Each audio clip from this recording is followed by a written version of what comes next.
qui est la liberté de navigation.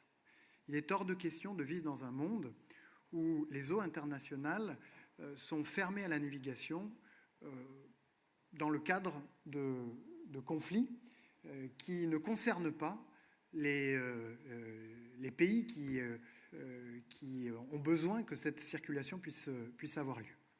Et la France a marqué sa disposition, dans le cadre d'une initiative lancée par le président de la République, à bâtir une mission internationale permettant la liberté de navigation dans le détroit d'Ormuz, une fois le calme revenu, dans une posture strictement défensive et en accord, si l'on peut dire, ou dans le cadre d'accords avec les principaux pays concernés.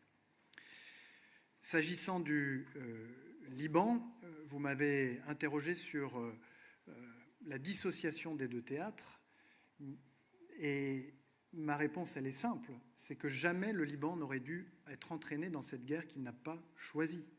Et c'est une responsabilité écrasante du Hezbollah que d'avoir fait ce choix qui plonge le pays, une nouvelle fois, au bord du précipice.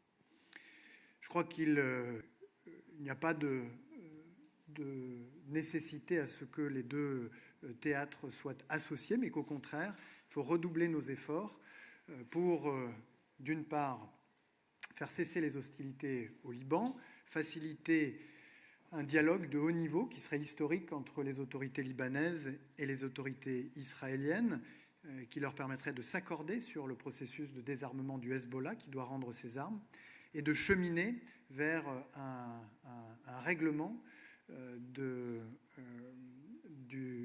différend qui les oppose depuis 1949. Et d'ici là, eh bien, il faut qu'Israël puisse s'abstenir de toute opération terrestre, s'abstenir de toute atteinte aux infrastructures civiles, de toute atteinte portée aux zones densément peuplées, et notamment Beyrouth, pour qu'un chemin vers la paix reste possible.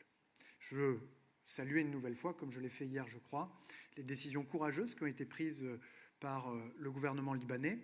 D'abord, de déclarer illégales les activités militaires du Hezbollah, d'ordonner à l'armée de procéder au désarmement de la milice, et puis plus récemment, de retirer ses accréditations à l'ambassadeur d'Iran au Liban. C'est bien une manière pour le Liban, je crois, d'exprimer très clairement, par ces décisions, qu'il ne souhaite en aucun cas être associé à cette guerre et qu'il ne souhaite pas que des puissances étrangères puissent faire de ce pays un théâtre secondaire d'une guerre qu'il n'a pas choisie. Bonjour, Capucine Diaz pour TF1 LCI. On voulait savoir si vous étiez en lien avec votre homologue iranien pour faire libérer Cécile Kohler et Jacques Paris.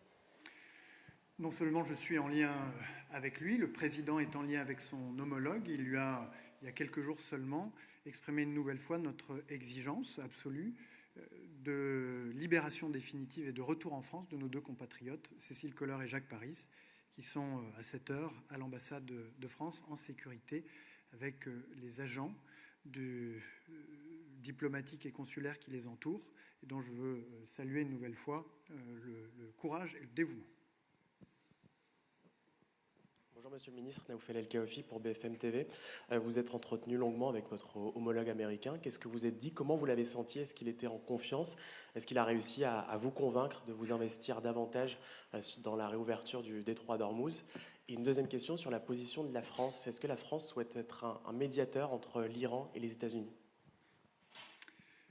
Parce que vous trouvez que la France ne s'est pas impliquée depuis le début de cette crise, depuis le 28 février?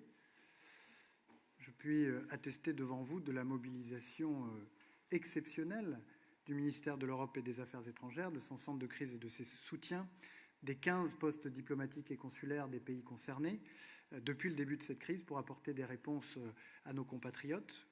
Ils sont 400 000 à être résidents ou de passage dans la région, pour faciliter leur rapatriement, en affrétant des vols, en appelant les compagnies aériennes à augmenter la taille et la fréquence des vols à destination de la France.